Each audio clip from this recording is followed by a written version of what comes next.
Hello विद्यार्थी मित्रों, chapter 11 continue करिए छे આપણે। लास्ट लेक्चરમાં આપણે સ્ટોપિંગ પોટેન્શિયલ વિરુદ્ધ આવૃત્તિના આલેખની ચર્ચા કરેલી। આજે ફરી એના વિશે થોડુંક ડિટેલ કરવાનું છે અને એ આલેખ પરથી પ્લાન્ક અચળાંક એટલે h અને વર્ક ફંક્શન φ0 કેવી રીતે મેળવી શકાય એની વાત કરવાની છે। તો મિત્રો, આપણે આઇન્સ્ટાઈનનું ફોટો ઇલેક્ટ્રિક સમીકરણ મેળવ્યું કે મેક્સિમમ બરાબર h ન્યુ માઇનસ φ0। મહત્તમ ગતિ ઉર્જા એટલે EV0 લેતા હતા। હવે એ EV0 હોય તો આખા સમીકરણને અહીંયા EV0 મૂકવાનું, પછી આખા સમીકરણને E વડે ભાગી નાખીએ તો આ V0 થઈ જાય। આ h by E into nu minus φ0 by E।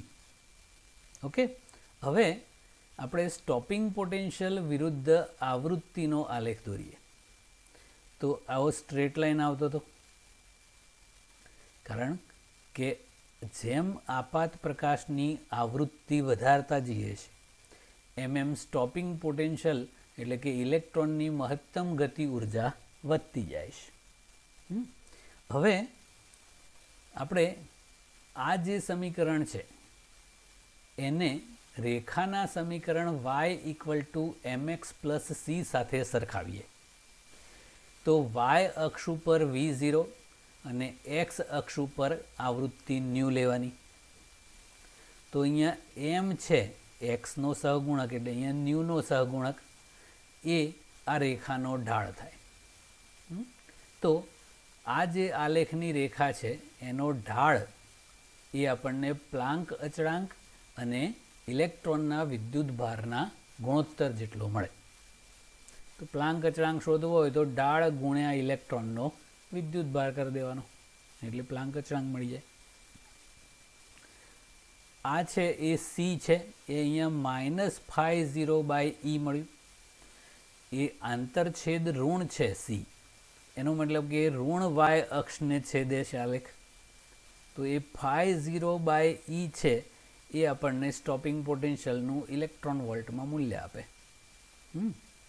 તો અને આ જે x અક્ષ ઉપરનો આંતરછેદ છે એટલે અહીંયા આવૃત્તિવાળા અક્ષ ઉપરનો એ જ્યાં આલેખ છેદે છે એ આપણને થ્રેશોલ્ડ આવૃત્તિનું મૂલ્ય આપે છે।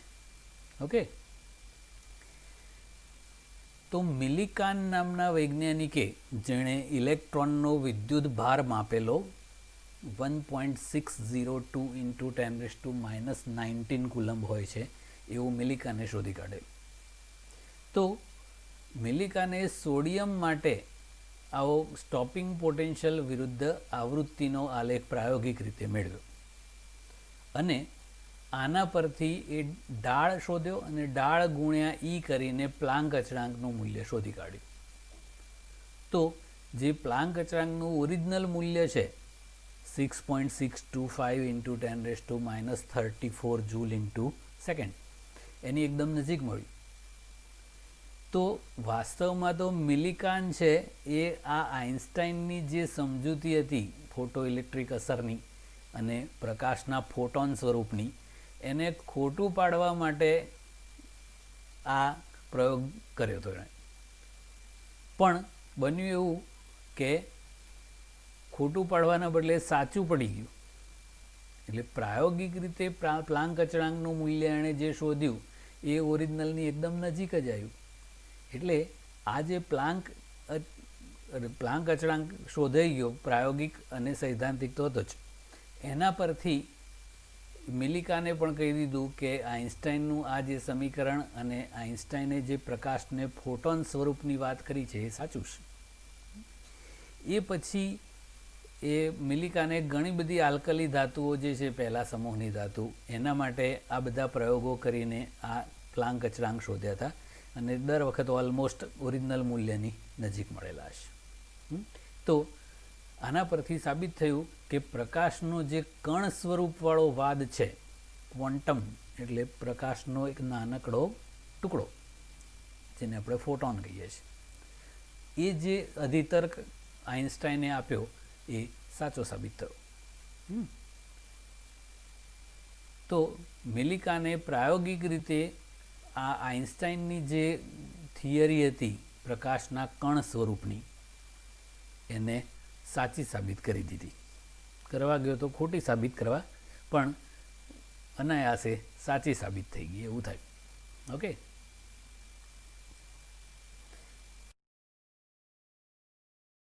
તો મિત્રો આઇન્સ્ટાઈને જે આખું એક અલગ પ્રકારનું ફિઝિક્સ રચ્યું કે એમાં પ્રકાશને કણ સ્વરૂપ એટલે કે ફોટોન સ્વરૂપે રજૂ કર્યું અને ફોટો ઇલેક્ટ્રિક અસરની સમજૂતી આપી, એ બદલ આઇન્સ્ટાઈનને નોબેલ પ્રાઇઝ આપવામાં આવેલું. અને મિલિકાને આઇન્સ્ટાઈનને ખોટા પાડવાના પ્રયોગ દરમિયાન એને સાચો સાબિત કરી દીધો. તો એ સમજૂતી, પ્રાયોગિક સમજૂતી માટે પણ મિલિકાનને નોબેલ પ્રાઇઝ એનાયત થયેલું. એટલે આવું થયું છે. ઓકે, નેક્સ્ટ ટોપિક છે વિદ્યુત ચુંબકીય વિકિરણના ફોટોન સ્વરૂપના ગુણધર્મો જણાવો. તો મિત્રો આઇન્સ્ટાઈને એના સાપેક્ષવાદમાં આ ફોટોનને કેવા કેવા ગુણધર્મ હોય એ રજૂ કરેલું. તો એ ફોટોન સ્વરૂપ જે છે એના ગુણધર્મોની વાત કરીએ. એ પ્રકાશનું કણ સ્વરૂપ છે. તો જેમ કોઈ પણ કણ હોય એ કોઈ સપાટી પર આપણે આપાત કરીએ અને એ બંને વચ્ચે જે અથડામણની આંતરક્રિયા થાય અથવા ઉર્જાની આપલે થાય કે વેગમાનની આપલે થાય, તો જે રીતે કણમાં આવું થાય છે સેમ એવું ફોટોન માટે પણ થાય છે. એટલે કે વિકિરણ છે એટલે કે તરંગ છે એ કણની માફક વર્તે છે, જેને આપણે ફોટોન કીધું છે. જેમ કે ફોટો ઇલેક્ટ્રિક અસરમાં આપણે વાત કરી કે એ ફોટોન સીધો ઇલેક્ટ્રોન સાથે અથડાય અને પોતાની બધી ઉર્જા ઇલેક્ટ્રોનને આપી દે, તો એ કણ કણ વચ્ચેની જેવી આંતરક્રિયા થઈ એના જેવું થાય છે. બીજું કે જેમ કણને ઉર્જા હોય છે, આપણે ગતિ ઉર્જા કહીએ છીએ, એવી ફોટોનને પણ ઉર્જા છે એચ ન્યુ. લેમડા સ્વરૂપે કહેવું હોય તેને hc/લેમડા કહેવાય છે. જેવી રીતે કણને વેગમાન હોય છે p = mv, એવી ફોટોનની જે વેગમાનનું મૂલ્ય છે એ E/c છે. E ફોટોનની ઉર્જા h ન્યુ છે એટલે h ન્યુ/c અથવા એને h/લેમડા કહેવાય. એ c છે એ પ્રકાશની ઝડપ છે અને ફોટોનની પણ ઝડપ ગણાય છે. તો જેમ કણને ઉર્જા અને વેગમાન હોય એવા ફોટોનને પણ છે. ત્રીજું કે કોઈ ન્યૂ આવૃત્તિ અથવા તો લેમડા તરંગ લંબાઈવાળો પ્રકાશ હોય તો એ બધા ફોટોનની ઉર્જા E અને વેગમાન p જ હોય. આ સૂત્ર પ્રમાણે આવૃત્તિ સ્વરૂપે લખો તો h ન્યુ ઉર્જા હોય અને વેગમાન h ન્યુ/c. લેમડા સ્વરૂપે કરીએ તો ઉર્જા hc/લેમડા અને વેગમાન h/લેમડા હોય. એને તીવ્રતા સાથે કોઈ લેવા દેવા નથી. ઓકે, બીજું કે ફોટોન છે એ કોઈ વિદ્યુત ભારિત કણ નથી, એ વિદ્યુતની દ્રષ્ટિએ તટસ્થ હોય. તો આપણે કોઈ ઇલેક્ટ્રોન કે પ્રોટોન જેવી વિદ્યુત ભારિત કણને વિદ્યુત ક્ષેત્રમાં દાખલ કરીએ તો એ વિચલન અનુભવે. કે ઇલેક્ટ્રોન હોય તો ધન પ્લેટ તરફ આકર્ષાય અને પ્રોટોન જેવું હોય ધન તો ઋણ પ્લેટ તરફ આકર્ષાય. એવું ફોટોનને થતું નથી. એનો મતલબ કે ફોટોન વિદ્યુતની દ્રષ્ટિએ તટસ્થ છે. બીજું કે ફોટોન અથવા તો ફોટોન અને ઓરિજિનલ દ્રવ્ય કણ એ બંને વચ્ચેની અથડામણો વિચારીએ તો જેમ કણ વચ્ચેની અથડામણ દરમિયાન કુલ ઉર્જાનું અને વેગમાનનું સંરક્ષણ થાય છે, એટલે કે આ બે સંરક્ષણના નિયમોનું પાલન થાય છે, એવી જ રીતે ફોટોનની અથડામણ અને ફોટોન અને દ્રવ્યકણની અથડામણ દરમિયાન પણ કુલ ઉર્જા અને કુલ વેગમાનનું સંરક્ષણ થતું હોય છે. એટલે કે અથડામણ પહેલાંનું કુલ વેગમાન બરાબર અથડામણ પછીનું કુલ વેગમાન. એ જ રીતે અથડામણ પહેલાંની કુલ ગતિ ઉર્જા બરાબર અથડામણ પછીની કુલ ગતિ ઉર્જા. ઇન શોર્ટ, કણને ઓરિજિનલ જે દ્રવ્ય કણો છે એને જે લાક્ષણિકતાઓ છે એવી તમામ લાક્ષણિકતાઓ આ ફોટોનને પણ છે. એટલે ફોટોનને આપણે વાસ્તવિક કણની જેમ જ ટ્રીટ કરી શકીએ. ઓકે, નેક્સ્ટ, પ્રકાશનું દ્વૈત સ્વરૂપ સમજાવવાનું છે. દૈત્ય નથી, હા, દ્વૈત એટલે ડ્યુઅલ નેચર છે. તો વિકિરણ એટલે કે પ્રકાશ અથવા તરંગો એ અમુક સંજોગોમાં કણ સ્વરૂપે અને અમુક સંજોગોમાં તરંગ સ્વરૂપે વર્તે છે. એવું તો મિત્રો આપણે 10મા ચેપ્ટરમાં પ્રકાશના તરંગ સ્વરૂપનો ઉપયોગ કરેલો છે. તો તરંગ સ્વરૂપની મદદથી, તરંગ સ્વરૂપ એટલે વિકિરણ સ્વરૂપ, વ્યતિકરણ, વિવર્તન અને ધ્રુવીભવન જેવી પ્રકાશીય ઘટનાઓની સમજૂતી આપી શકાય છે. પણ આ ઘટનાઓની સમજૂતી પ્રકાશના કણ સ્વરૂપ એટલે ફોટોન સ્વરૂપથી આપી શકાતી નથી. એટલે જો આપણે વ્યતિકરણ, વિવર્તન અથવા ધ્રુવીભવન જેવી પ્રકાશીય ઘટનાઓ સમજાવવી હોય તો કમ્પલસરી પ્રકાશનું તરંગ સ્વરૂપ જ લેવું પડે, એમાં કણ સ્વરૂપ ના ચાલે. એનાથી વિરુદ્ધ આપણે આ ચેપ્ટરમાં કર્યું એમ ફોટો ઇલેક્ટ્રિક અસર છે, એવી બીજી એક કોમ્પટન અસર છે જે આપણા કોર્સમાં નથી. તો આ બે ઘટનાઓ છે એની જો સમજૂતી આપવી હોય તો એમાં તરંગ સ્વરૂપ નિષ્ફળ નીવડે છે, એ આપણે ચર્ચા કરી. તો આ ઘટનાની સમજૂતી આપવી હોય તો ફરજિયાત પ્રકાશનું કણ સ્વરૂપ એટલે ફોટોન સ્વરૂપ જ વિચારવું પડે. ઓકે, એટલે અમુક ઘટનાઓમાં પ્રકાશનું તરંગ સ્વરૂપ સ્વીકાર્ય છે અને અમુકમાં કણ સ્વરૂપ. તો આપણે કઈ ઘટનાની અથવા કયા પ્રયોગની સમજૂતી આપીએ છીએ એના પર છે કે તમારે કયું સ્વરૂપ લેવાનું. નોર્મલી કેવું હોય છે કે ઉત્સર્જન અથવા શોષણ સાથે સંકળાયેલી ઘટનાઓ હોય એના માટે કણ સ્વરૂપ સ્વીકાર્ય છે. આ જે છે એ ઉત્સર્જન સાથે સંકળાયેલી ઘટના છે ને, આ શોષણ સાથે, તો એના માટે પ્રકાશનું કણ સ્વરૂપ સ્વીકાર્ય છે. અને પ્રસરણ સાથે સંકળાયેલી ઘટનાઓ હોય, આ બધી તરંગ પ્રસરણ સાથે સંકળાયેલી ઘટનાઓ છે, તો એના માટે તરંગ સ્વરૂપ સ્વીકાર્ય છે. ઓકે, એટલે આમાં કયું સાચું અને કયું ખોટું એવું નથી આવતું. આપણે કોઈ ચાવી વડે કોઈ લોક ખોલવાનો ટ્રાય કરીએ તો આપણેથી એવું ના કહી શકાય કે આ લોક ના ખુલ્યું મતલબ ચાવી ખોટી છે. એ બીજા કોઈક લોકની હોય ને, તો એ લોક ખુલી જાય તો એ ચાવી બરાબર કહેવાય, ના ખુલે તો ખોટી કહેવાય. હા, એવું છે. એટલે જો તરંગ સ્વરૂપથી સમજૂતી આપો અને આ બધાની સમજૂતી આપવાનો ટ્રાય કરો તો મેળ પડી જાય, એટલે એ સાચું. પણ આ ઘટનાઓની સમજૂતી આપવાનો ટ્રાય કરો તરંગ સ્વરૂપથી તો ખોટું પડે, એનાથી ઊંધું પણ થાય. આની સમજૂતી કમ્પલસરી કણ સ્વરૂપથી જ આપવી પડે, એમાં તરંગ સ્વરૂપ ના ચાલે. ઓકે,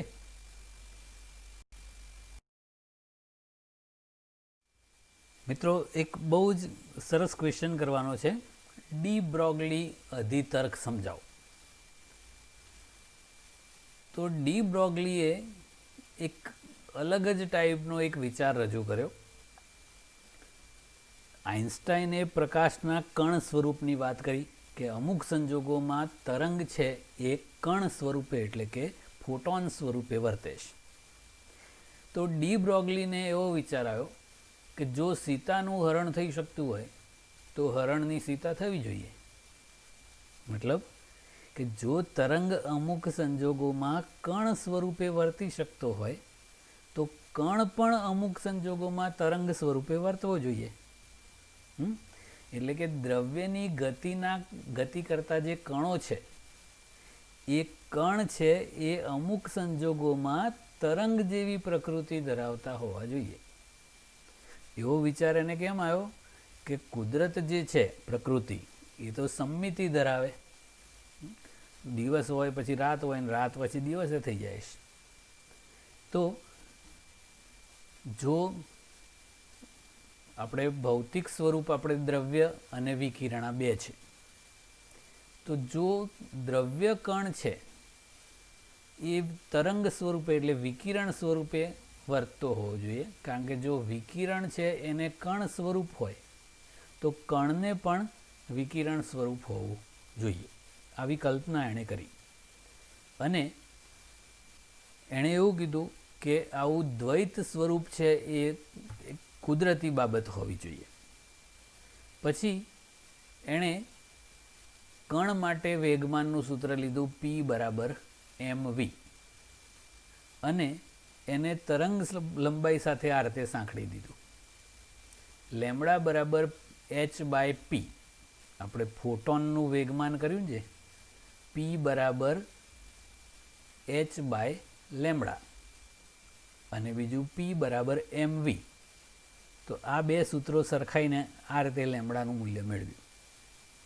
તો લેમડા બરાબર h/p અથવા h/mv.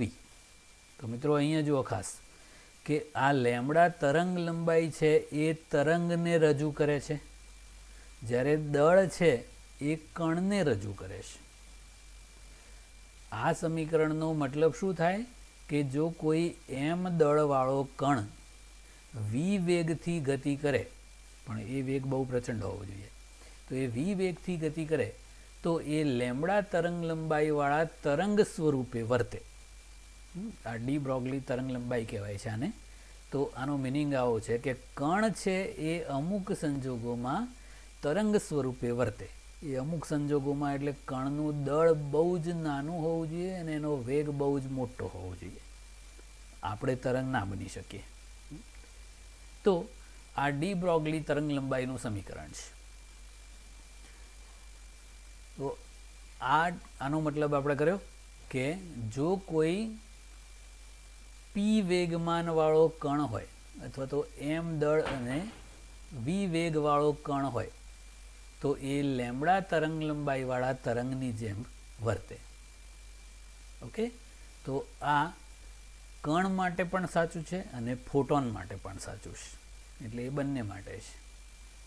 ઓકે, તો એ ફોટોનનું વેગમાન આ જે લખીએ ને આપણે p, એ આપણે કીધું કે e/c એટલે h/c છે, અને એ v/c છે એ આવૃત્તિ સ્વરૂપે છે. એને લેમડા સ્વરૂપે લખવું હોય તો આ રીતનું થઈ જાય, h/p. આમ લઈ જાઓ તો v/c થાય, તો એ લેમડા થાય. ઓકે, તો આ ડી બ્રોગલી નો જે અધિતર્ક છે એ એવું દર્શાવે છે કે જે ફોટોન છે એ ઉર્જા અને વેગમાનનો એક જથ્થો છે. ક્વોન્ટમ એટલે જથ્થો છે. ઓકે, તો આ ડી બ્રોગલી અધિતર્ક કહેવાય છે. મિત્રો, આપણે ઇલેક્ટ્રોન માટે ડી બ્રોગલી તરંગ લંબાઈનું સૂત્ર મેળવવાનું છે. હવે તો કોઈ m દળવાળો ઇલેક્ટ્રોન હોય, સ્થિર સ્થિતિમાં છે, જેનો વિદ્યુતભાર E છે, તો આને આપણે v જેટલા વિદ્યુત સ્થિતિમાન, જેને વોલ્ટેજ અથવા વીજ દબાણ પણ કહેવાય છે, તો એ v વોલ્ટ વડે પ્રવેગિત કરીએ તો એ ઇલેક્ટ્રોન પ્રવેગિત થઈને ગતિ ઉર્જા મેળવે. ધારો કે ઇલેક્ટ્રોનનો અંતિમ વેગ v હોય અને ગતિ ઉર્જા k હોય, તો w બરાબર vq કરેલું આપણે, અહીંયા q એટલે ઇલેક્ટ્રોનનો વિદ્યુતભાર E. તો ઇલેક્ટ્રોન ઉપર આપણે વિદ્યુત સ્થિતિમાનના તફાવત v વડે ev જેટલું કાર્ય કર્યું, અને એ કાર્ય છે એ ગતિ ઉર્જાના ફેરફાર બરાબર હોય. તો અંતિમ ગતિ ઉર્જા k અને પ્રારંભિક તો 0 હોય, કારણ કે સ્થિર છે, એટલે આવું થઈ ગયું. તો એ ઇલેક્ટ્રોને પ્રાપ્ત કરેલી ગતિ ઉર્જા ev જેટલી હોય. E ઇલેક્ટ્રોનનો વિદ્યુતભાર છે અને v એ જેટલા વોલ્ટેજથી આપણે ઇલેક્ટ્રોનને પ્રવેગિત કરે એ વોલ્ટેજ છે. હવે ગતિ ઉર્જા આ રીતે પણ લખાય, 12mv². વેગમાન સ્વરૂપે આને લખવું હોય તો ઉપર નીચે m વડે ગુણી નાખવાનું. તો ઉપર m²v² એટલે p² થઈ ગયું અને નીચે 2m બચ્યું. ઓકે, તો આ ગતિ ઉર્જા p²/2m છે, અને અહીંયા કરીએ એ પ્રમાણે ગતિ ઉર્જા ev છે. તો એ બંને સરખાઈ દો તો ev બરાબર p²/2m થાય, અથવા તો k લખો અત્યારે, તો k બરાબર p²/2m, તો p² બરાબર 2mk થાય. અને k ની જગ્યાએ ev લખો તો √2mev. આ દળ અને ગતિ ઉર્જા સ્વરૂપે વેગમાન છે, આ દળ ઇલેક્ટ્રોનના વિદ્યુતભાર અને વોલ્ટેજ સ્વરૂપે છે. તો મિત્રો આપણે ડી બ્રોગલી તરંગ લંબાઈ લખવી હોય તો લેમડા બરાબર h/p. તો આપણે ગતિ ઉર્જા સ્વરૂપે લખવું હોય તો h/√2mk થાય, અને વોલ્ટેજ સ્વરૂપે લખવું હોય તો h/√2mev. ઓકે, હવે આપણે આમાં જેટલી જાણીતી કિંમતો છે એ મૂકીને આનું સાદુરૂપ આપવાનું છે. તો પ્લાન્ક અચળાંક 6.626 × 10⁻⁻34 જૂલ × સેકન્ડ છે. એમ ઇલેક્ટ્રોનનું દળ છે 9.11 × 10⁻31 kg, અને ઈ ઇલેક્ટ્રોનનો વિદ્યુત ભાર છે 1.6 × 10⁻19 કુલમ. તો એ બધી કિંમતો મૂકીને સાદુરૂપ આપવાનું છે. તો આ લેમડા બરાબર h, આ પ્લાન્ક અચળાંક, √2 એમ ઇલેક્ટ્રોનનું દળ, ઈ ઇલેક્ટ્રોનનો વિદ્યુત ભાર, આ વીનો વી જ. હવે વી સિવાય આ √v કહેવાય ને એકચ્યુઅલી, તો એ સિવાયનાનું સાદુરૂપ આપવાનું. તો એ આવું થાય છે, આ √vનું √v રાખ્યું, અને એ આખાનું કમ્પ્લીટ સાદુરૂપ આપી દઈએ આ બધાનું.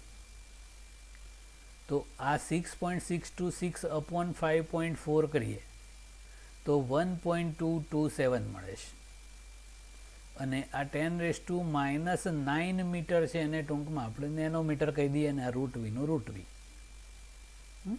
તો આ ઇલેક્ટ્રોન માટે જ વપરાય. પાછું પ્રોટોન હોય તો બધું બદલાઈ જાય, અહીંયા દળ બદલાઈ જાય ને પ્રોટોનનું, એટલે આલ્ફા કણ હોય તો આ બદલાય ને આ બદલાય, તો અલગ અલગ સૂત્રો બનતા જાય.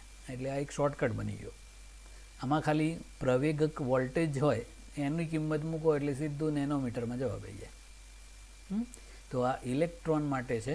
તો આ ઇલેક્ટ્રોનની ડી બ્રોગલી તરંગ લંબાઈનું સૂત્ર થઈ ગયું 1.227/√v નેનોમીટર. ઓકે, બીજો એક સરસ ક્વેશ્ચન છે. હાઇઝનબર્ગનો અનિશ્ચિતતાનો સિદ્ધાંત સમજાવી તરંગ પેકેટ ચર્ચો. મિત્રો 2 માર્ક્સમાં આ બે અલગ અલગ ક્વેશ્ચન તરીકે પણ પૂછી શકાય. હાઇઝનબર્ગનો અનિશ્ચિતતાનો સિદ્ધાંત સમજાવો 2 માર્ક્સ, અથવા તો તરંગ પેકેટની ચર્ચા કરો એ 2 માર્ક્સ. ઓકે, એટલે એ પ્રમાણે તૈયારી કરવાની. તો હાઇઝનબર્ગે એવું કીધું કે આપણે જે ફોટોન અને કણની વાત કરી ને, જે ઓરિજિનલ દ્રવ્ય કણ હોય અને તરંગનું કણ સ્વરૂપ એટલે ફોટોન હોય, તો એ હંમેશા કોઈપણ તરંગને કણ કે કોઈપણ કણને હંમેશા તરંગ સ્વરૂપે વર્ણવી ન શકાય. તો એની મર્યાદા છે એ આ હાઇઝનબર્ગનો અનિશ્ચિતતાનો સિદ્ધાંત કહે છે કે કોઈ ઇલેક્ટ્રોન છે અથવા કોઈ પણ કણ હોય તો એનું સ્થાન અને એનું વેગમાન જો એ બંને પરફેક્ટલી આપણે માપી શકીએ તો એ ઓરિજિનલ કણના ગુણધર્મો છે. પણ જે અતિ સૂક્ષ્મ કણો હોય, જે પ્રચંડ વેગથી ગતિ કરતા હોય, એનું સ્થાન અને વેગમાન આ બંને રાશિઓ ચોકસાઈપૂર્વક માપી શકાતી નથી. તો જો સ્થાન અને વેગમાન ચોકસાઈપૂર્વક ના માપી શકાતા હોય તો એનો મતલબ કે એ બંનેમાં કંઈક અનિશ્ચિતતા હોય. તો આપણે એવું ના કહી શકીએ કે આ ઇલેક્ટ્રોન અહીંયા જ છે. આપણે એવું કહેવું પડે કે આટલાથી આટલા વચ્ચે ક્યાંક હશે. એવું જ કે ઇલેક્ટ્રોનનું વેગમાન આટલું છે એવું આપણે ના કહી શકીએ કે આટલાથી આટલા વચ્ચે કંઈક હશે, એવો આખો એક ગાળો બતાવવો પડે. તો એ સ્થાનની જે અનિશ્ચિતતા છે એને ડેલ્ટા એક્સ વડે દર્શાવાય છે, અને વેગમાનની જે અનિશ્ચિતતા છે એને ડેલ્ટા પી વડે દર્શાવાય છે. તો આવું સૂક્ષ્મ કણો અને પ્રચંડ વેગથી ગતિ કરતા કણોને જ લાગુ પડે છે. તો એવા પ્રચંડ વેગથી ગતિ કરતા ઇલેક્ટ્રોન જેવા કણો હોય એનું સ્થાન અને વેગમાન બંને રાશિઓ એકસાથે બંને ચોકસાઈપૂર્વક માપી શકાતી નથી. તો એમાં રહેલી અનિશ્ચિતતાઓ આ રીતે કીધી, અને એ બંનેનો સંબંધ છે. તો ડેલ્ટા એક્સ અને ડેલ્ટા પીનો ગુણાકાર છે એ h ક્રોસ એટલે કે h/2π ના ક્રમનો હોય છે. Delta x into delta P equal to h/2π. આ હાઇઝનબર્ગના અનિશ્ચિતતાના સિદ્ધાંતનું ગાણિતિક સ્વરૂપ છે. તો આનો મતલબ શું થાય કે જો આપણે સ્થાન વધુને વધુ નિશ્ચિત કરવા જઈએ, એટલે કે આ જે સ્થાનની અનિશ્ચિતતા ડેલ્ટા એક્સ છે એ ટેન્સ ટુ 0 લઈએ તો વેગમાન વધુને વધુ અનિશ્ચિત થતું જાય છે. અને જો વેગમાન વધુ નિશ્ચિત કરવા જઈએ તો સ્થાન અનંત રીતે અનિશ્ચિત થઈ જાય છે. એટલે બેમાંથી કોઈ પણ એક રાશિ જો નિશ્ચિત કરવા જાઓ તો બીજી બહુ વધારે પડતી અનિશ્ચિત થઈ જાય. તો શું કરવું પડે? બે થોડું થોડું અનિશ્ચિત રાખવાનું. તો આ હાઇઝનબર્ગનો અનિશ્ચિતતાનો સિદ્ધાંત છે. એકચ્યુઅલી આ ટેન્સ ટુ 0 એટલા માટે લખ્યું છે કે આનું મૂલ્ય કદી 0 ના થઈ શકે. કારણ કે આમાંથી કોઈ પણ એક રાશિ 0 કરી દો તો બધું 0 થઈ જાય ને. તો આ ગુણાકાર છે એ એચ ક્રોસના ક્રમનો ક્યારે રહે કે આમાંથી એક પણ 0 ના હોય. એટલે આ ટેન્સ ટુ 0 કરવાનું રહે. પણ એવું નહીં કરવાનું. આને ટેન્સ ટુ 0 કરો તો આ ટેન્સ ટુ ઇન્ફિનિટિવ થઈ જાય, અને આને ટેન્સ ટુ 0 કરો તો આ ટેન્સ ટુ ઇન્ફિનિટિવ થઈ જાય, એટલે ના મજા આવે. તો આપણે બંને થોડા થોડા અનિશ્ચિત રાખવાના, એટલે એને કણ સ્વરૂપ ને તરંગ સ્વરૂપ બેમાં વર્ણવી શકાય. તો કોઈ ઇલેક્ટ્રોન ધારો કે પી વેગમાનવાળો છે, તો એ પ્યોર કણ ગણો તો એને ચોક્કસ રીતે દર્શાવી શકાય તો એના વેગમાનનો ફેરફાર એટલે કે વેગમાનની અનિશ્ચિતતા એક્ઝેક્ટલી 0 છે. કારણ કે એનું સ્થાન નિશ્ચિત છે. ઓકે, હવે ધારો કે એની તરંગ લંબાઈ લેમડા હોય એવું તરંગ સ્વરૂપ વિચારીએ. તો આવું લેમડા તરંગ લંબાઈ વાળું તરંગ હોય તો આમ અનંત રીતે પથરાયેલું હોય. હવે મેક્સ બોર્ન નામના વૈજ્ઞાનિકે એક સંભાવનાત્મક અર્થઘટન આપેલું છે. એ આપણા કોર્સમાં નથી પણ જાણકારી માટે અહીંયા કરીએ છીએ કે મેક્સ બોર્નનું સંભાવનાત્મક અર્થઘટન એવું છે કે એકમ પરિમાણમાં કણની મળી આવવાની સંભાવના તે કણને રજૂ કરતા તરંગ વિધેયના માનાંકના વર્ગના સમપ્રમાણમાં હોય છે. કેમેસ્ટ્રીમાં જે તરંગ વિધેય સાય લખીએ છીએ ને, અને એ તરંગ વિધેયનું મૂલ્ય એટલે આનો કંપ વિસ્તાર. તો આ તરંગને આપણે કણ સ્વરૂપે વિચારવું હોય તો એ કણ સ્વરૂપની અહીંયા મળી આવવાની સંભાવના કેટલી? તો આ કંપ વિસ્તારના વર્ગના સમપ્રમાણમાં. પણ પ્રોબ્લેમ એ થાય કે અહીંયા કંપ વિસ્તાર, અહીંયા કંપ વિસ્તાર, અહીંયા બધે સરખો જ છે. તો આ રીતે તરંગ અનંત વિસ્તારમાં પથરાયેલું હોય અને બધે કંપ વિસ્તાર એક સરખો જ હોય તો બધે મળી આવવાની સંભાવના એક સરખી જ હોય. તો કણ હોય એ અહીંયા હોય ને અહીંયા હોય, અહીંયા હોય, એવું તો ના જ બને ને. તો એના સ્થાનની અનિશ્ચિતતા કેવી થઈ ગઈ? ઇન્ફિનિટિવ. એટલે એનું સ્થાન અનંત રીતે અનિશ્ચિત થઈ ગયું. પણ વેગમાન નિશ્ચિત હોય, કારણ કે તરંગ લંબાઈ લેમડા છે તો વેગમાન p બરાબર h/λ એ ફિક્સ થઈ ગયું. પણ આને કણ કહી શકાય નહીં. કેમ? કે એનું સ્થાન અનંત રીતે અનિશ્ચિત છે. ઓકે, તો જેનું સ્થાન અનંત રીતે અનિશ્ચિત હોય પણ વેગમાન એકદમ નિશ્ચિત હોય તો એને આપણે કણ ગણી શકીએ નહીં. તો એના માટે આ તરંગ પેકેટનો આઈડિયા રજૂ કરવામાં આવેલો છે. શું છે આઈડિયા એ જોઈએ. તો મિત્રો, જે તરંગ પેકેટની વાત કરીએ આપણે, એ શું છે એ સમજીએ. હવે નોર્મલી ઇલેક્ટ્રોન છે એ તો દ્રવ્ય કણ છે, પણ જો આપણે એને તરંગ સ્વરૂપે વર્ણવીએ તો એ વાસ્તવમાં એનું જે તરંગ સ્વરૂપ છે એ અનંત વિસ્તારમાં પથરાયેલું હોતું નથી. એ એક મર્યાદિત વિસ્તારમાં એટલે પરિમિત વિસ્તારમાં જ હોય છે. એટલે એને રજૂ કરતું જે તરંગ હોય એનો કંપ વિસ્તાર અમુક વિસ્તારમાં જ મહત્તમ હોય.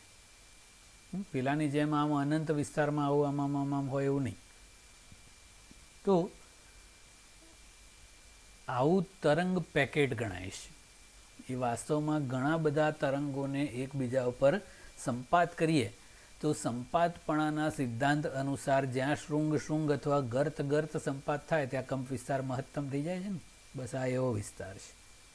તો એનો અર્થ શું થયો કે આટલા વિસ્તારમાં કંપ વિસ્તાર મહત્તમ છે, તો આ જે કણ છે એને તરંગ સ્વરૂપે આપણે રજૂ કર્યું, તો એ કણની મળી આવવાની સંભાવના આટલાથી આટલા વિસ્તારમાં સૌથી વધુ હશે. એટલે પેલા સિંગલ આખું એક ધારું તરંગ હતું એમાં સ્થાનની અનિશ્ચિતતા ડેલ્ટા એક્સ ઇન્ફિનિટિવ થઈ જતી હતી, એ અહીંયા ઇન્ફિનિટિવના બદલે આટલી મર્યાદિત થઈ ગઈ. એટલે અમુક ચોક્કસ વિસ્તારમાં મળી આવવાની સંભાવના મળી ગઈ. પણ આનાથી એક બીજો પ્રોબ્લેમ હોય કે આ તો ઘણા બધા તરંગોને એકબીજા પર સંપાત કરીને બનાવેલું તરંગ પેકેટ છે. તો આને એક તરંગ લંબાઈ ના હોય ને, તરંગ લંબાઈની ઘણા બધા મૂલ્યો ભેગા કર્યા છે.